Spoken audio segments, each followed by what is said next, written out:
প্রিয় শিক্ষার্থীরা, ঈদের শুভেচ্ছা নাও। বিবিএ চতুর্থ বর্ষের হিসাব বিজ্ঞান সম্মানের ছাত্রীদের মনোযোগ চাইছি। আজ রেশিও অ্যানালাইসিসের দ্বিতীয় ক্লাস। প্রথম ক্লাসে আমি তোমাদের সাথে যে রেশিওগুলো বের করে দেখিয়েছি সেগুলো হলো কারেন্ট রেশিও, কুইক রেশিও, ডেপ্ট equity ratio, proprietary ratio, capital gearing ratio. এই রেশিওগুলো সম্পর্কে আমি তোমাদের গত ক্লাসে আলোচনা করেছি। আজ ডিফারেন্ট কিছু রেশিও নিয়ে তোমাদের সাথে থাকছি। আমি Ferdousi Begum, assistant professor, department of accounting, মহিলা কলেজ, চট্টগ্রাম। অনলাইন ক্লাসরুমে তোমাদের স্বাগত।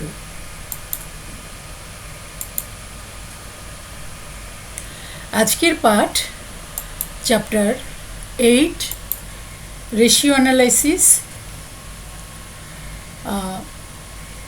আমরা সরাসরি একটি প্রবলেমে চলে যাই। প্রবলেমটি হলো অ্যানিউ 2015।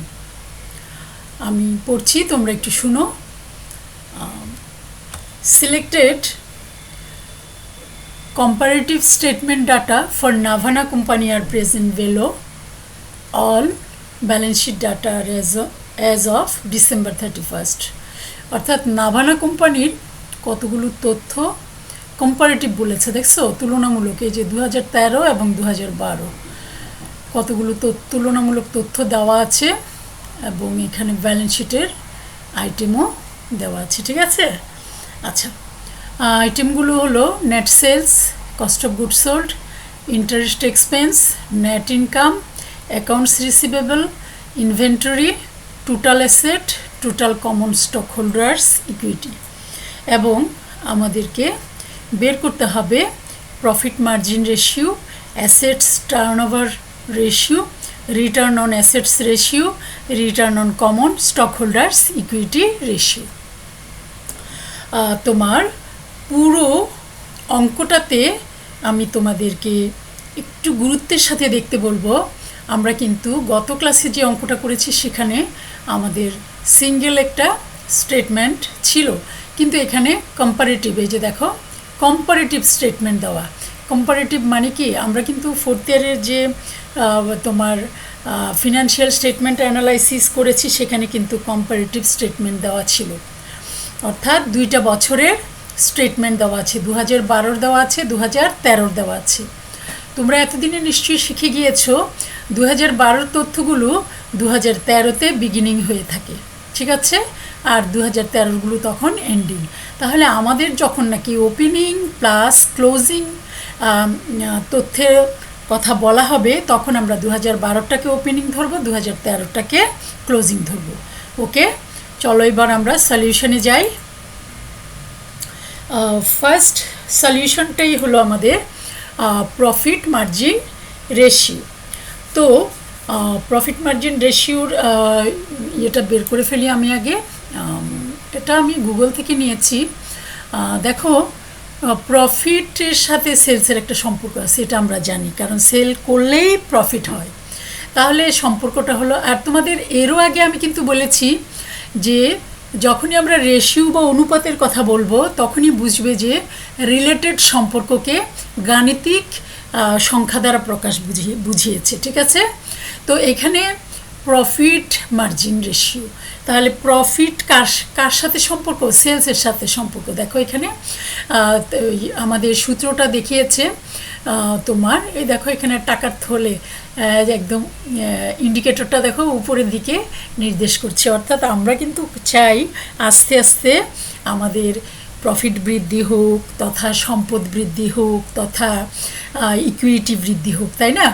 তো সেই জন্য এটা ইন্ডিকেটরটা এরকম উঁচুতে দেখিয়েছে। তো আসলে সবসময় যে প্রফিট হবে এমন কোনো কথা নেই, তবে যাই হোক, এগুলো আসলে ছোট ছোট চিত্রগুলো আসলে আমাদের মানে মানুষ চোখে মনে রাখার জন্য দেওয়া হয়ে থাকে আর কি। হ্যাঁ, এই যে দেখো নেট প্রফিট এখানে যদি উপরের দিকে দেখিয়েছি এটা আমাদের কাঙ্ক্ষিত, আর এটা দেখো এই যে বাড়বে কমবে এরকম।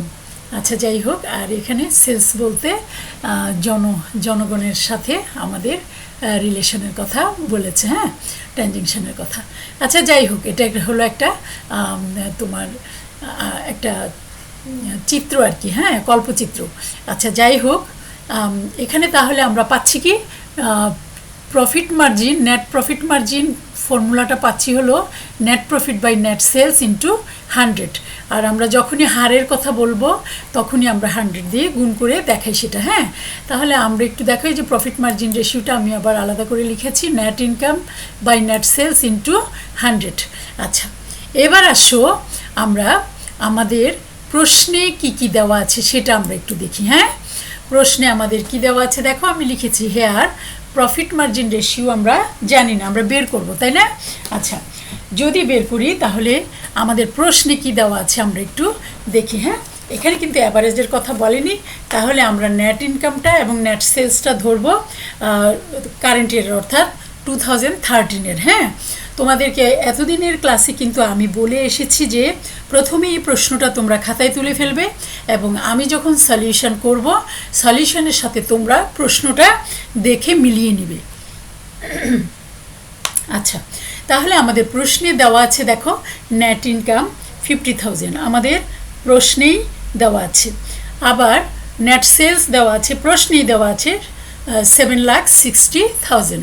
তো আমরা এখন এখানে মান বসিয়ে দিলাম, ইন্টু 100 করলাম, তারপরে কী বেরোলো দেখো আমাদের এত ইন্টু 100 ইকুয়াল টু 6.58%। ঠিক আছে, তাহলে আমাদের প্রফিট মার্জিন রেশিও বেরোলো 6.58%। তাহলে আমাদের কাজ হলো প্রফিট মুনাফা কার সাথে সম্পর্ক, বিক্রয়ের সাথে সম্পর্ক। তো আমাদের সূত্রটা মনে রাখার জন্য আমরা এই দুটো বিষয়কেই খুব ভালোভাবে চিন্তা করে নেব। ঠিক আছে, আর 100 দিয়ে গুণ করলে আমরা পার্সেন্টেজ বের করি। আচ্ছা, এখানে শেষ হলো এ রিকোয়ারমেন্ট, এবার আমরা বিতে যাই। বিতে কি বলেছে? Assets turnover ratio. Assets turnover ratio হলো তোমার অ্যাসেটস তো জানোই সম্পত্তি, আর টার্নওভার হলো তোমার কতবার ঘূর্ণন করে আর কি, আবর্তন করে। তো এটার সূত্রটা হলো এরকম, net sales by average total assets, অর্থাৎ আমরা অ্যাসেটটা ব্যবহার করে কতবার বিক্রয় করতে পারি, ঘূর্ণন অর্থাৎ কতবার বিক্রয় হয়, অ্যাসেটের বিপরীতে কতবার বিক্রয় হয়। তাহলে আমাদের এখানে অ্যাভারেজ টোটাল অ্যাসেট দেখছো, এখনই আমার কম্পারেটিভ স্টেটমেন্টের প্রয়োজন হবে। তো অ্যাভারেজ টোটাল অ্যাসেটটা আমরা কিভাবে বের করব? আমরা অ্যাভারেজ টোটাল অ্যাসেটটা বের করব opening total asset plus closing total asset divide by 2। অর্থাৎ দুটো জিনিস আমরা যখন গড় বের করি, এভারেজ মানে গড়, যখন আমরা গড় বের করব তখন দুটো জিনিস যোগ করে তাকে 2 দিয়ে ভাগ দিলেই গড় বেরোবে। ঠিক আছে, চলো আমরা সলিউশনে যাই। এখানে হলো তোমার net sales by average assets, এই জিনিসটাই আমি লিখেছি, এটা আমি গুগল থেকে নিয়েছি আর এটা আমি নিজে লিখলাম আর কি। হ্যাঁ, এবার আসো আমরা অ্যাভারেজটা কীভাবে বের করেছি দেখাচ্ছি। নেট সেলসটা কিন্তু আমাদের বইতেই দেওয়া আছে, এটা অ্যাভারেজের কথা বলেনি, তবে অ্যাসেটস অ্যাভারেজের কথা বলেছে। ওপেনিং অ্যাসেটস আমার দেওয়া আছে, অর্থাৎ 2012-তে দেওয়া আছে অ্যাসেট 5 লাখ। ঠিক আছে, ওপেনিং 2012টা 2013-তে যে ওপেনিং হয়ে যায়, এটা মাথায় রাখবে সবসময়। তাহলে ওপেনিং দেওয়া আছে 5 লাখ, ক্লোজিং 2013-তে দেওয়া আছে 5,80,000। এই দুটো যোগ করে এই 2 দ্বারা ভাগ, এই যে দেখছো এটাকে ডিভাইড করেছি, 2 দ্বারা ভাগ করার পর আমার অ্যাভারেজ অ্যাসেটস দাঁড়িয়েছে 5,40,000। ওকে, এবার চলো আমরা মানটা বসিয়ে দিই। Net sales 7,60,000 and average assets 5,40,000। এবার আমরা ডিভাইড করার পর বেরোলো আমাদের 1.407 টাইমস, অর্থাৎ আমরা টোটাল অ্যাভারেজ অ্যাসেটের বিপরীতে আমরা সেল করেছি 1.407 টাইমস। ওকে, আচ্ছা, এখন এখানে আসলে আমাদের কিছু কথা বাকি আছে যে আমরা অ্যাসেট টার্নওভার দ্বারা কি বুঝি। হ্যাঁ, অ্যাসেট টার্নওভার আসলে এখানে ওই যে বললাম না দুটো সম্পর্ক, অর্থাৎ এখানে আমরা কি বের করতে চাচ্ছি, এখানে আমরা আসলে টার্নওভারটার দ্বারা বোঝাতে চাচ্ছি যে প্রতিষ্ঠানটি তার বিক্রয় বৃদ্ধিতে সম্পত্তিকে কিভাবে দক্ষতার সাথে ব্যবহার করে। অর্থাৎ যদি আমাদের বিক্রয় কম হয়, আমাদের এই যে 5,40,000 এভারেজ অ্যাসেটের বিপরীতে, তাহলে আমাদেরকে সাবধান হতে হবে যে আমাদের বিক্রয় আরও বৃদ্ধি করতে হবে। আর এটা তখনই সম্ভব অ্যাসেটটাকে দক্ষতার সাথে কাজে লাগালে। ঠিক আছে, তাহলে বিক্রয় সংক্রান্ত আমরা কি করতে পারি দেখো, আরেকটা ব্যাপার বলি আমরা যে অ্যাসেটটা কিভাবে বিক্রয়ের সাথে সম্পৃক্ত হয়। আসলে আমাদের অ্যাসেট কি থাকে, ভূমি থেকে শুরু করে একেবারে হাতে নগদ পর্যন্ত যত রকমের সম্পদ থাকে, এইগুলো কোনো না কোনোভাবে আমাদের প্রতিষ্ঠানের উৎপাদন এবং বিক্রয় সংক্রান্ত কার্যাবলী সম্পাদনের ক্ষেত্রে তোমার অবদান রাখে। ঠিক আছে, তো প্রতিষ্ঠান তার সম্পত্তিগুলোকে দক্ষতার সাথে সঠিকভাবে পরিচালন করবে এবং সেইগুলি ব্যবহারের মাধ্যমে সর্বোত্তম বিক্রয় অর্জন করবে। এটাই একটা প্রতিষ্ঠানের আসলে মূল লক্ষ্য। ঠিক আছে, আচ্ছা এবার আসো পরবর্তী রিকোয়ারমেন্টে যাই। পরবর্তী রিকোয়ারমেন্টটা হলো সি রিটার্নস অন অ্যাসেটস। তো আগে হলো আমি যেটা দেখিয়েছি সেটা হলো আমার এভারেজ অ্যাসেটের বিপরীতে কতবার বিক্রয় হলো, আর এখানে হলো অ্যাসেটের বিপরীতে কত পার্সেন্ট প্রফিট হলো, এটা দেখাইতে হবে। আয়, রিটার্ন মানে আয়। তো যে আমরা বলতে পারি যে অনুপাতের মাধ্যমে ব্যবসা প্রতিষ্ঠানের সম্পদের তুলনায় আয়ের পরিমাণ কত তা নির্ধারণ করা হয় তাকে সম্পত্তির আয় অনুপাত বলে।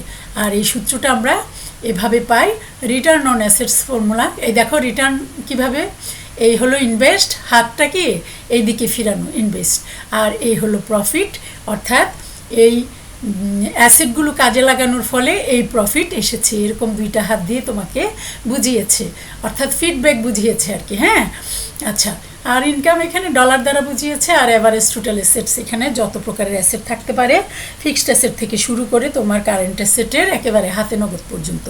ওকে, এবার আসো আমরা সূত্রটা এখানে পুট করি। Return on assets ratio net income by average assets.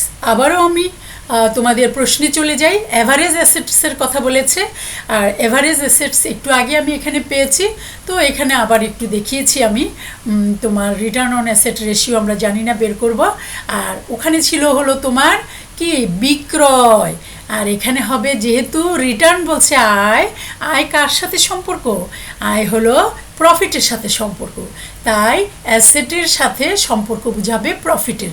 এই দেখো সূত্রটা হলো net income by average asset. Okay, তো আমরা নেট ইনকাম জানি 50,000। আমরা কিন্তু সবগুলো তোমার নিব, তথ্য নিব হলো 2013 সালের, অর্থাৎ কারেন্ট তথ্যগুলো ডাটাগুলো, বাট যখন অ্যাভারেজ বলবে তখন আমরা 2012 সালের ডাটা ওপেনিং আর 2013 সালের ডাটাকে ক্লোজিং ধরবো। ওকে, আচ্ছা এখানেও আমরা এভাবে ওপেনিং প্লাস ক্লোজিং তোমার বাই 2 পেলাম হলো 5,40,000। আচ্ছা, এখন আমি এখানে মান বসিয়ে দিই। নেট ইনকাম আমাদের 50,000, আর তোমার অ্যাভারেজ অ্যাসেট হলো 5,40,000। ক্যালকুলেশন করে আমরা পেলাম 0.0925 এবং ইন্টু 100 দ্বারা গুণ করে আমরা পেলাম, এখানে পার্সেন্টেজ বোঝানোর অর্থ হলো 100 দ্বারা গুণ করা। হ্যাঁ, এখানে যদিও আমি 100 দ্বারা গুণ করে দেখাইনি, কিন্তু যেহেতু আমি পার্সেন্টেজ বলেছি, আর প্রফিটটা সাধারণত পার্সেন্টেজেই বের করা হয়। এই 0.0925কে 100 দ্বারা গুণ করে 9.26% পাওয়া গেল। তাহলে আমাদের রিটার্ন অন অ্যাসেট বেরিয়েছে 9.26%। ঠিক আছে, এই অনুপাতের দ্বারা তাহলে আমরা কি বুঝলাম? এই অনুপাতের দ্বারা আমরা বুঝলাম যে প্রতিষ্ঠানের সম্পদ ব্যবহার করে মুনাফা বৃদ্ধির ক্ষেত্রে ব্যবস্থাপনার দক্ষতা পরিমাপ করতে পারি। অর্থাৎ মোট সম্পদের উপর আয় যত বেশি হবে প্রতিষ্ঠানের জন্য তত ভালো হবে। ঠিক আছে, আচ্ছা এবার আসো আমরা পরবর্তী ইয়েতে চলে যাই, সেটা হলো return on common stock holder security, যার বাংলা হলো শেয়ার গ্রহীতাদের ইকুইটির উপর প্রতিদান, আবার এটাকে রিটার্ন অন ইকুইটিও বলা হয়ে থাকে। ঠিক আছে, তো আমরা এটার দ্বারা কি বুঝি একটু বলে ফেলি। এই অনুপাত প্রতিষ্ঠানের নির্দিষ্ট সময়ের সাধারণ শেয়ার হোল্ডারদের বন্টনযোগ্য মুনাফার সাথে গড় শেয়ার হোল্ডার সম্পর্ক নির্ণয় করা হয়। তো এখানে গড় শেয়ার হোল্ডার বললেই আমাদেরকে বুঝতে হবে যে 2012 এবং 13 শেয়ার হোল্ডারদের যোগফলকে 2 দ্বারা ভাগ করে আমরা গড় শেয়ার হোল্ডারদের স্বার্থটা পাবো। হ্যাঁ, তো এই অনুপাত কোম্পানির মুনাফা অর্জন ক্ষমতা ও কার্যক্রম দক্ষতা নির্দেশ করে থাকে। আচ্ছা, সূত্রটা কি? সূত্রটা হলো আমাদের net income by average equity. আগেরটা ছিল হলো আমাদের রিটার্ন অন অ্যাসেটস, সম্পদের বিপরীতে, আর এখন বের করব আমরা ইকুইটির বিপরীতে। ঠিক আছে, আচ্ছা, এখানে তোমরা জানো দায় ও ইকুইটির মধ্যে, তোমার শেয়ার হোল্ডার্স ইকুইটির মধ্যে আমাদের বাইরের কতগুলো দায় থাকে, কিন্তু লং টার্ম ডেটস থাকে, শর্ট টার্ম ডেটস থাকে, কারেন্ট ডেটস থাকে। ঠিক আছে, তো এখানে কিন্তু ইকুইটির কথা শুধুমাত্র বলছি। ইকুইটির বিপরীতে তোমার নেট ইনকাম কত পার্সেন্ট, কারণ এটা শেয়ার হোল্ডারদের স্বার্থের সাথে জড়িত থাকে। তারপরে তোমার শেয়ারের প্রাইসটা নির্ধারণের সাথে জড়িত থাকে। আচ্ছা, সেই জন্য আমাদেরকে এটা দেখতে হয়। আচ্ছা, তাহলে এটা সূত্রটা হলো net income by average equity. Net income আমাদের বইতে দেওয়াই আছে, প্রশ্নে দেওয়া আছে। এভারেজ ইকুইটিটা আমাদেরকে বের করতে হবে। কিভাবে বের করব? আমরা আগেই বলেছি 2012টা হলো ওপেনিং আর 2013টা হলো ক্লোজিং। দুটোকে যোগ করব, কি ইকুইটি, দুটোকে যোগ করব, করে ও 2 দ্বারা ভাগ করে আমরা এভারেজ ইকুইটি পাবো। তাহলে চলো আমরা কি কি দেওয়া আছে এবং কি আমাদেরকে বের করতে হবে সেগুলো একটু দেখে নিই। দেখো, নেট ইনকাম আমরা আগের যে রিকোয়ারমেন্ট ছিল সেখানেও আমরা বের করেছিলাম। প্রশ্নেই দেওয়া ছিল 50,000। আর এভারেজ ইকুইটিটা দেখো, এভারেজ ইকুইটি 2012তে দেওয়া আছে 3,25,000, আর তোমার 2013তে দেওয়া আছে 4,30,000। এই দুটো যোগ করে 2 দ্বারা ভাগ। ঠিক আছে, এই যে দেখো, দুটো যোগ করার ফলে 7,55,000 হয়েছে। এটাকে 2 দ্বারা ভাগ করার পর আমরা এভারেজ ইকুইটি পেয়েছি 3,77,500। এটা এখন আমরা এখানে বসিয়ে দিব। হ্যাঁ, এভারেজ ইকুইটি হলো 3,77,500 আর নেট ইনকাম হলো 50,000, এবং এটাকে আমরা 100 দ্বারা গুণ করলেই আমরা হারটা পেয়ে যাব। ঠিক আছে, এটা আমরা 0.1325 এটা দ্বারা ভাগ করে পেয়েছি, এবং 100 দ্বারা গুণ করার পর আমরা পেয়েছি 13.25%।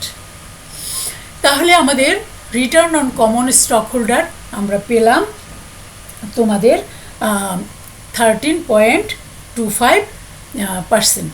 তাহলে এই আমরা বলতে পারি যে return on common stock holder কেন আমরা বের করেছি, যে কমন স্টক হোল্ডার ইকুইটির বিপরীতে আমার আয়ের হার কত, এবং এটা কেন বের করব, এটা তোমার বুঝাবে যে কোম্পানিটা আসলে কতটা দক্ষতার সাথে কার্যক্রম পরিচালনা করছে। যত মুনাফা বেশি হবে ততই বোঝা যাবে যে এটা ইকুইটির ব্যবহারটা অত্যন্ত দক্ষতার সাথে করা হয়েছে। তাহলে এই অনুপাত যত বেশি হবে কোম্পানির মুনাফা অর্জন ক্ষমতা এবং কার্যক্রম দক্ষতা তত বেশি হবে। বুঝা গেল? আচ্ছা, তো আজকের ক্লাস অর্থাৎ পুরো অঙ্কের রিকোয়ারমেন্টগুলো আমরা ফুলফিল করেছি, শেষ করেছি। তো এখানেই ক্লাসটা শেষ হলো। তোমাদের স্মরণ করিয়ে দিচ্ছি, অনলাইন ক্লাসে তোমাদের 100% অংশগ্রহণে সচেষ্ট হতেই হবে, কারণ আমরা জানি না আমাদের বর্তমান পরিস্থিতির আসলে সুন্দর সমাধান কখন আসবে। তাই বাস্তব ক্লাসের মতোই তোমরা অনলাইন ক্লাসে অভ্যস্ত হয়ে যাও। আমরা মার্চ 17 থেকে প্রায় 5 মাস হতে চলল, অর্থাৎ একাডেমিক ইয়ারের অর্ধেক সময় চলে যাচ্ছে। আর অপেক্ষা নয়, ক্লাসগুলো ভালোভাবে করো, কমেন্ট বক্সে তোমাদের অগ্রগতি জানাও, স্বাস্থ্যবিধি মেনে চলো, পরিবারের সবার সাথে সুন্দর সময় কাটাও। ধন্যবাদ।